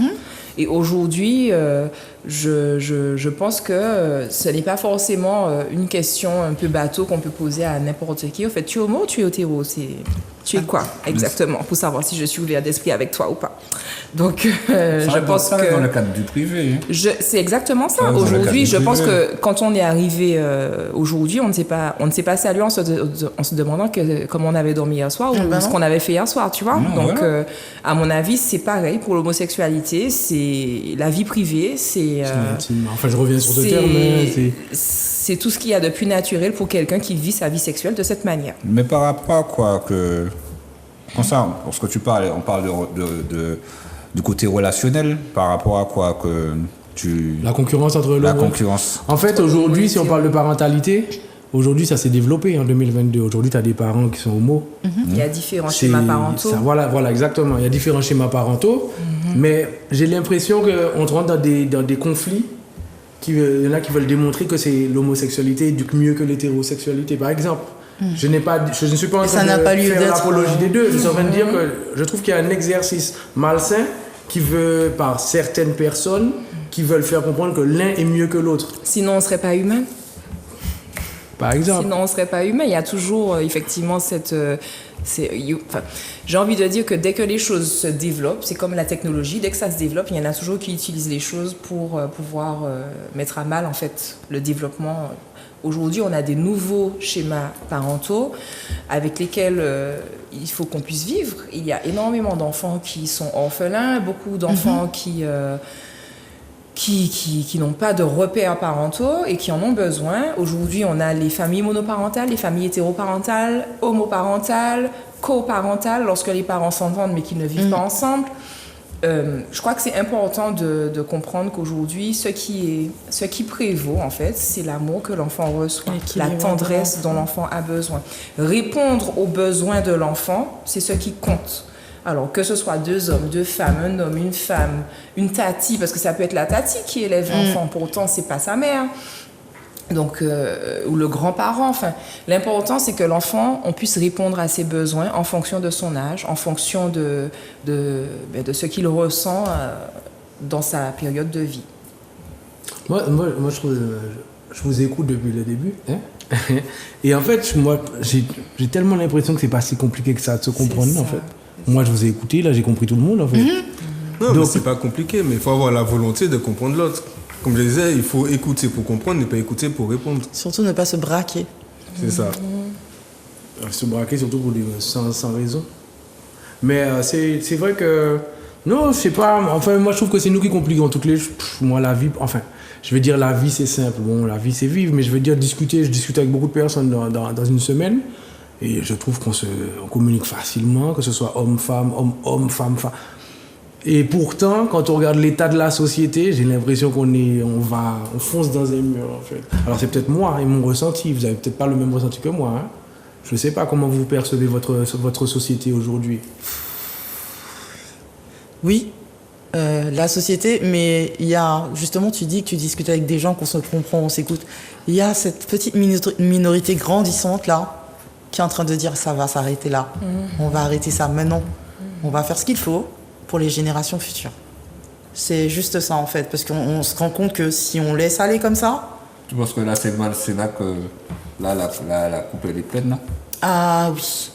Depuis, je pense que le Covid, merci le Covid, désolé de dire ça, mais merci le Covid, mais je prends l'échelle de notre petite Martinique, mais même avec nos parents qui sont dans l'Hexagone, parce que ma fille elle est là-bas, donc je vois, on a un truc où on revient sur une communauté martiniquaise, mais évoluante, pas qui reste, on se sert du passé, on utilise le passé, mais on avance.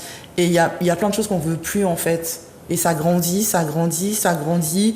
De plus en plus, tu vois des jeunes Martiniquais qui sont entrepreneurs, mais qui vont aider d'autres jeunes Martiniquais à évoluer, à travailler. Tu vois, là, j'ai entendu ce qu'il fait. Donc, demain matin, je fais une soirée, un truc et tout. Je sais que je vais l'appeler lui.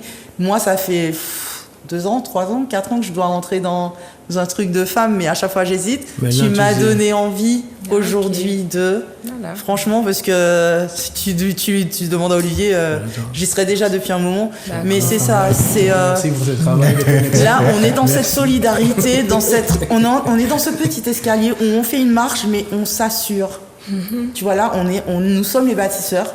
On a tout ce qu'il faut, on a le matos, les matériaux et le matériel, et on fait un escalier et il bougera pas. Un autre escalier, il bougera pas. Donc tu penses que là, il y a un ras-le-bol, il y avait un ras-le-bol, et là maintenant, il commence à avoir... Il y a un ras-le-bol, parce qu'on commence à le travailler, donc c'est qu'il est encore là. Là, on commence à vous dire.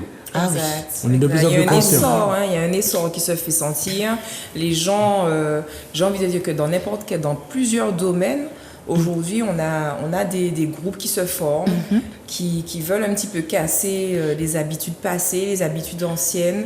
Je regarde, moi, dans les schémas parentaux, on est sur des choses qui évoluent avec les autres accompagnants à la parentalité que je fréquente. On est sur des choses qui évoluent par rapport à l'approche vis-à-vis de l'enfant, par rapport à l'approche vis-à-vis du couple, par rapport à l'approche qu'on a entre frères et sœurs aussi. Il y a plein de choses qui évoluent dans l'éducation aussi qu'on apporte aux enfants. Et puis dans le milieu professionnel, comme on disait tout à l'heure, je trouve qu'il y a quand même une espèce d'émulation où les gens s'entraident. Alors pas qu'entre femmes, heureusement, mais effectivement... je crois qu'aujourd'hui, la communauté martiniquaise a envie de se pousser vers l'avant. On sait ce qu'on veut. Ça me rappelle, c'est la semaine dernière, avec Hugues, quand il parlait de... Est-ce que là, c'est pas une société qui... Je parlais de mutation, mais qui se reconstruit. Tu vois, qui se reconstruit, à savoir, est-ce que la génération avant, est-ce que les bases... Est-ce que les bases elles étaient saines, mais est-ce qu'il n'y a même pas une reconstruction par rapport à une ancienne génération? Pour moi, non. Je crois qu'on se construit. On ne se reconstruit pas là, on se construit. C'est ce que j'allais dire. Il parle de construction, c'est moi. Parce qu'en fait, voilà, la nouvelle génération se construit. Alors certes, on va regarder ce que les autres ont fait avant. On aura peut-être l'ouverture d'esprit nécessaire pour prendre le bon de chaque côté. Et on va construire quelque chose à nous. Ou on voudra carrément... On est en plein dedans. Se séparer carrément de ce qu'on a connu. Mais pour se séparer de ce qu'on a connu, il faut quand même analyser ce qu'il y avait avant. Bien sûr. Il faut connaître ce qu'il y avait avant. En fait, je voulais dire qu'on peut aussi, la nouvelle génération peut être aussi radicale. C'est-à-dire qu'il y a des choses... Moi, j'ai vu par exemple, vite fait, parce qu'il ne reste pas beaucoup de temps, si les coups, par exemple, d'ailleurs, on fera une thématique dessus, les coups... Il y a des jeunes qui ont reçu, enfin des gens qui ont reçu beaucoup de coups inutiles, etc.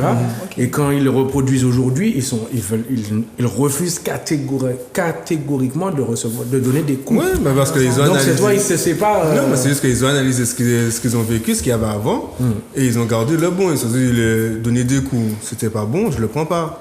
Parce que sur le groupe WhatsApp. Mais les parents, ils ont fait quelque chose de bon avec moi, mais je vais garder ça. Et je construis quelque chose avec le bon que j'ai vu ici, que j'ai vu chez moi, que j'ai vu ailleurs.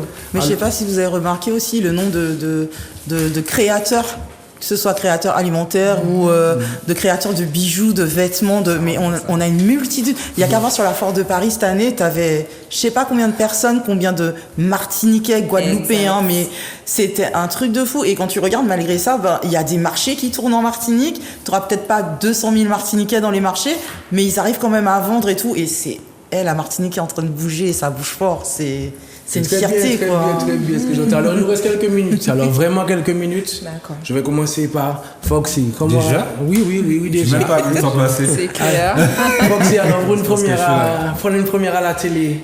Écoute, que dire de plus? Je suis vraiment contente d'avoir pu participer à cet échange avec vous. C'est vrai que parler des relations hommes-femmes dans le couple, dans le cadre de mon activité qui est la parentalité, c'est pas toujours évident, mais c'est vrai que j'accompagne des parents parfois qui viennent seuls parce qu'ils sont séparés, des parents qui viennent en couple parce que justement ils sentent que leur approche éducative vis-à-vis des enfants peut parfois mettre à mal leur couple, leur relation entre conjugale. Mais je trouve que c'est vraiment bien d'avoir pu aborder avec vous. Je suis vraiment contente d'avoir pu parler avec vous. Nous aussi, Inka. Pareil, comme j'ai dit, on apprend tous les jours et dans l'émission d'aujourd'hui, j'ai appris des choses qui vont me servir pour plus tard. Donc, C'est comme à la radio, je suis content d'être là parce qu'à chaque fois, j'apprends quelque chose. Je suis content d'être éduqué. Je suis content. Cathy. Relation, couple, famille, amis, communication. Et pas communication parler, communication se comprendre et s'entendre. Moi, je te recheck. Je te recheck. Non, parce que tous les jours, on est au téléphone, on est en train de réfléchir.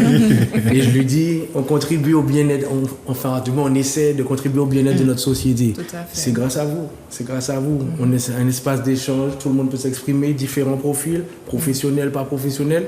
Si on s'écoute, on va beaucoup plus loin. Donc voilà, donc merci à vous, merci d'avoir répondu présent. Merci Jonathan, à papa. t'as vu comment le temps passe vite? Merci à papa Génité d'avoir été ce levier là pour nous. En tout cas. Merci, c'est nous qui remercions, un grand. Et puis là, pour le peuple a besoin, le peuple.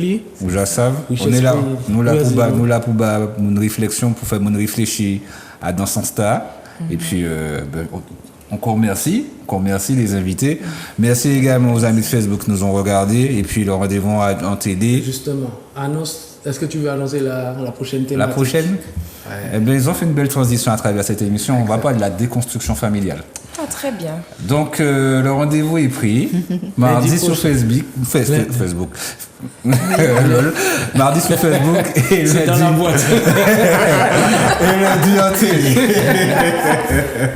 Eh bien, les amis, ben voilà, la déconstruction, ouais, ça aussi, ça va être lourd. Ça va être lourd. Je rappelle, hein, Papa Génité, ça fait 2 heures qu'on est là, sans thématique, on est en télé. Je me répète parce que ça fait très plaisir d'être sur un plateau télé aujourd'hui. Pour ceux qui ont déjà participé aux émissions, mais vous avez tous participé aux émissions, mine de rien. Oui. C'est la même dynamique, hein, vous avez bien vu. On est chez nous, on discute ensemble, on grandit. C'est moi, je dis autres richesses pays, c'est nous. Il manque le frigo quand même. Il manque le frigo, le frigo qui n'a jamais de bouteille. Parce que Jonathan ne peut pas mettre de bouteille. On va s'améliorer. Non, mais en tout cas, messieurs, dames, téléspectateurs, téléspectatrices, merci en grand. Merci de nous avoir accordé encore du temps. On est là tous les lundis, 20h. Appelez la famille. Tranquillement, on va discuter ensemble et on va surtout progresser ensemble. Inka, t'as dit quelque chose de pas mal. Hein. Le frigo, les partenaires, justement. Les partenaires qui ont des frigos? Qui pourraient nous remplir un frigo, ce serait pas mal ça. Le message est passé, on va travailler dessus et on verra si la semaine prochaine on a du jus. Peut-être, on ne sait jamais, non, mais on travaille dessus. Après, en tout cas, du bac de ce mixologue, donc s'il y a un frigo, un bar à côté, pendant l'émission, je vous prépare des trucs. Hein. Tu vas dire avec Madame Montlouis. Les partenaires. Tu vas dire avec Monsieur Granier, Madame Montlouis, c'est ça. Mais c'est ton émission. Oui, c'est mon émission, c'est pas ma chaîne. C'est pas la même chose. C'est pas la même chose, exactement. Richesse PIA. Richesse PIA, c'est nous-mêmes. Et en nous-mêmes, les amis, moi je suis tellement content d'être là. J'ai même pas envie de partir. Non, c'est important. La famille, c'est sacré. Faut que nous portions nos contre-faits. Et chez nous, c'est pas corvée.